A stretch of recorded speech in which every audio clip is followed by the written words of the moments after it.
Resolved, that in the future, as in the past, we will adhere with unswerving fidelity to the Union under the Constitution as the only solid foundation of our strength, security, and happiness as a people, and as a framework of government equally conducive to the welfare and prosperity of all the states, both northern and southern.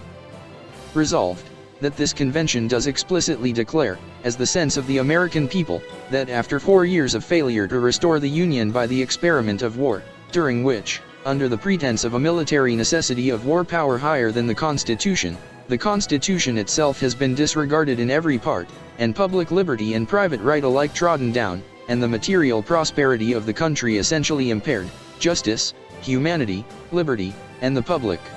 welfare demand that immediate efforts be made for a cessation of hostilities, with a view of an ultimate convention of the states, or other peaceable means, to the end that, at the earliest practicable moment, peace may be restored on the basis of the federal union of the states.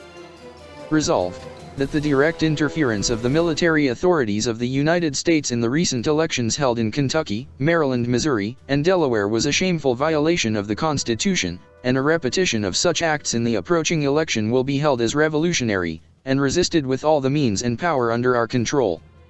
Resolved, that the aim and object of the Democratic Party is to preserve the federal union and the rights of the states unimpaired, and they hereby declare that they consider that the administrative usurpation of extraordinary and dangerous powers not granted by the Constitution, the subversion of the civil by military law in states not in insurrection, the arbitrary military arrest, imprisonment, trial, and sentence of American citizens in states where civil law exists in full force, the suppression of freedom of speech and of the press, the denial of the right of asylum, the open and avowed disregard of state rights, the employment of unusual test oaths, and the interference with and denial of the right of the people to bear arms in their defense is calculated to prevent a restoration of the Union and the perpetuation of a government deriving its just powers from the consent of the governed. Resolved, that the shameful disregard of the administration to its duty in respect to our fellow citizens who now are and long have been prisoners of war and in a suffering condition, deserves the severest reprobation on the score alike of public policy and common humanity.